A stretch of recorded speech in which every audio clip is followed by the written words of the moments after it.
भगवान श्रीकृष्ण अर्जुन को बुझेबार लगी आउ बुझे कहते रे अर्जुन तोर युद्ध करवा होउछि परम कर्तव्य। तू कामना भावना सब छाड़िकी मोह त्याग करिकी युद्ध कर।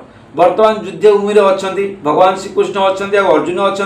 अर्जुन को भगवान श्रीकृष्ण बहुत प्रकार बुझाऊँच आउ शेष अर्जुन गोटे कथा कहते हे वासुदेव हे कृष्ण आपणकर जो गोलिया मिशा कथा द्वारा मो बुद्धि को मोहित करदे। तो आपण दया करिकी मते गोटे कथा कहतु जो कथा द्वारा कि मोर कल्याण हेब। तो देखो आज्ञा तो आमे तो गीता पढ़ुचंदी आउ गीता ज्ञानर ये अमृत कथा श्रवण करिकी आमर आत्मा आमर मन को आम पवित्र करुचंदी। कहीं ना गीता गोटे पुस्तक नुहे आज्ञा। गीता हेउछि स्वयं भगवान श्रीकृष्ण स्वयं नारायण आउ गीता होउछि भगवान श्रीकृष्णकर मुखारविंदर अमृत बाणी। देखंतु तो वर्तमान जो अर्जुन को भगवान श्रीकृष्ण बुझाऊँच युद्ध भूमि रे आउ अर्जुन जो बुझीजे तापर पुणी गांडीब उठेबे आउ युद्ध आरंभ करेंगे। तो नमस्कार जय जगन्नाथ शुभ सकाळ समस्त को। वर्तमान मु आपन गीतार से अमृतमयी कथा शुणा जाऊँगी। एबे आमे गीता श्रवण करिबा। आउ आज मो पाखे अच्छी गीता ज्ञानर तृतीय अध्यायर 2 नंबर श्लोक। आज मु आपको तृतीय अध्याय 2 नंबर श्लोक शुणाऊँगी। आसतु शुणिबा कौन अच्छी पढ़िबा। गुरु ब्रह्मा गुरु विष्णु गुरुदेव महेश्वर गुरु साक्षात् परम ब्रह्म तस्मै श्री गुरवे नमः। ओम गुरुदेवाय नमः। एबे मु आपन सामने पढ़िबी गीता ज्ञानर तृतीय अध्याय रे 2 नंबर श्लोक। देखंतु व्यामिषेण व्याख्यान बुद्धिं मोहय शिव मे तदेकं वद निश्चित्य जेन से अहमाप्नुयाम। आर अर्थ होछि देखंतु ना व्यामिषेण माने व्यामिषेण इब होछि गोलिया मिशा परी। व्याख्यान होछि कथा द्वारा। अर्जुन कहउछन्ति भगवान श्रीकृष्ण को गोलिया मिशा कथा द्वारा। मैं होछि मोर बुद्धि में होछि बुद्धि को मोहयसी मोहयसी होछि मोहित कर दउछि।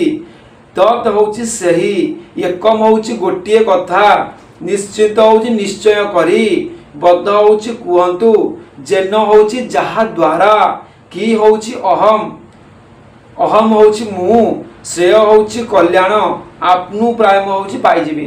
भगवान श्रीकृष्ण को अर्जुन कहउचंदी भगवान श्रीकृष्ण को अर्जुन कहउचंदी आपणकर जो गोलिया मिशा कथा आपणकर गोलिया मिशा परि लागुथिबा कथा द्वारा मोर बुद्धि को जानतु मोहित कर दउछि।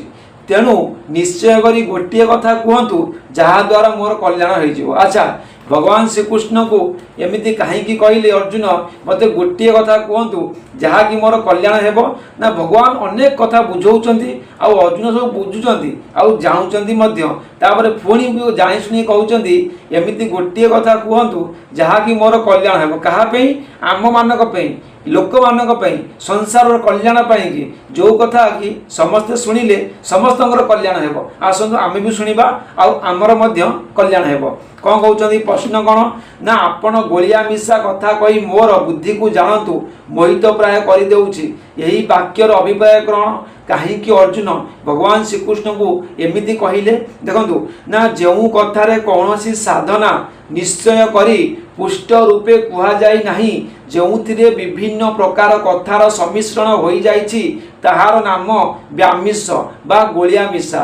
माने जेकोसी कथार गोटे निर्दिष्ट किछि नाही सब मिसेई सजेई कहिसंती ताहार नाम होउछि व्यामिश्र। व्यामिश्र अर्थ होउछि गोलिया मिशा। यह द्वारा श्रोतांकर बुद्धि कौनसी गोटे निर्णय रे पहुँची न पारी मोहित हो जाए। भगवान वक्तव्य तात्पर्य बुझी न पारिबारु अर्जुन को मध्य भगवान कथा गोलिया मिशा परी लागुथिला।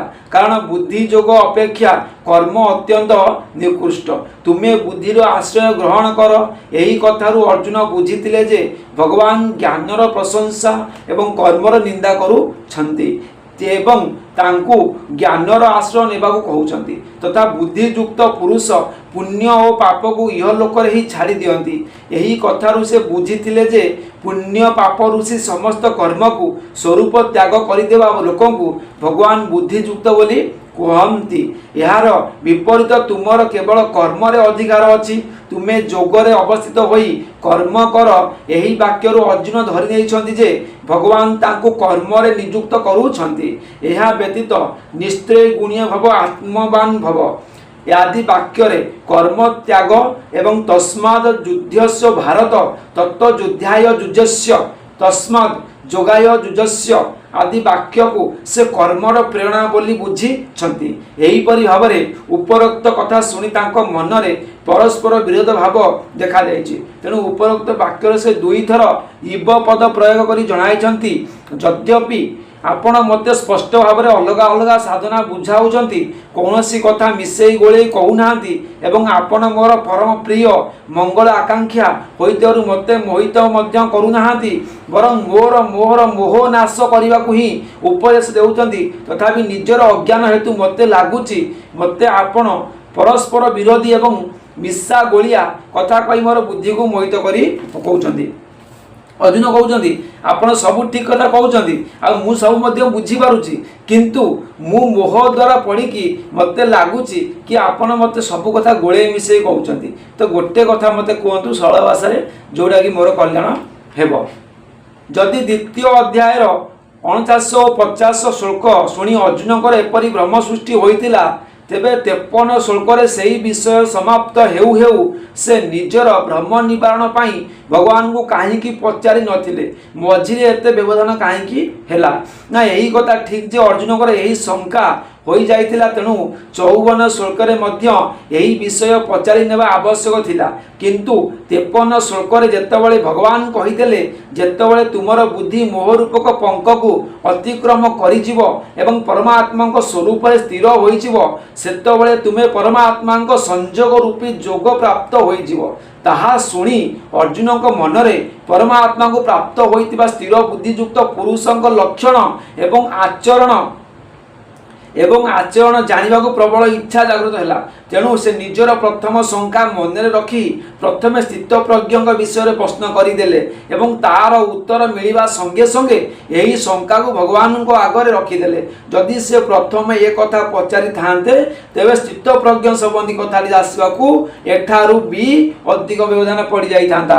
ଭଗବାନ ଶ୍ରୀକୃଷ୍ଣଙ୍କୁ ଅର୍ଜୁନ ସମସ୍ତ କଥା ପଚାରି ବୁଝିବାର କାରଣ ହେଉଛି କେବଳ ଆମମାନଙ୍କର କଲ୍ୟାଣ ପାଇଁ। କାରଣ ଯେତେବେଳେ ଅର୍ଜୁନ ଯେଉଁ କଥା ପଚାରିବେ, ଯେଉଁ ପ୍ରଶ୍ନ ପଚାରିବେ, ସେ ପ୍ରଶ୍ନର ଉତ୍ତର ଅର୍ଜୁନ ଜାଣିବା ସହିତ ଆମେ ମଧ୍ୟ ଜାଣୁଛନ୍ତି, ଆମର ମଧ୍ୟ କଲ୍ୟାଣ ହେଉଛି।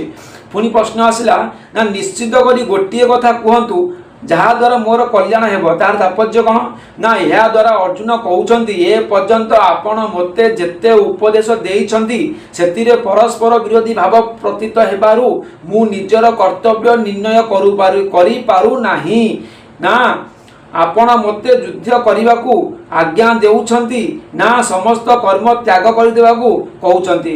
ମୁଁ ବୁଝିପାରୁନାହିଁ, ଯଦି ଯୁଦ୍ଧ କରିବାକୁ କହୁଛନ୍ତି ତେବେ କିପରି ଯୁଦ୍ଧ କରିବାକୁ କହୁଛନ୍ତି ଏବଂ ଯଦି କର୍ମ ତ୍ୟାଗ କରିବାକୁ କହୁଛନ୍ତି ତେବେ ତାହା ତ୍ୟାଗ କରିବା ପରେ କ'ଣ କରିବାକୁ ଆଜ୍ଞା ଦେଉଛନ୍ତି। ତେଣୁ ଆପଣ ସବୁ ପ୍ରକାରେ ବୁଝି ବିଚାରି ମୋର କର୍ତ୍ତବ୍ୟ ନିର୍ଣ୍ଣୟ କରି ଏପରି ଗୋଟିଏ ନିଶ୍ଚୟ କଥା କହିଦିଅନ୍ତୁ ଯାହା ପାଳନ କଲେ ମୋର ନିଶ୍ଚିନ୍ତ ଭାବରେ କଲ୍ୟାଣ ହେବ।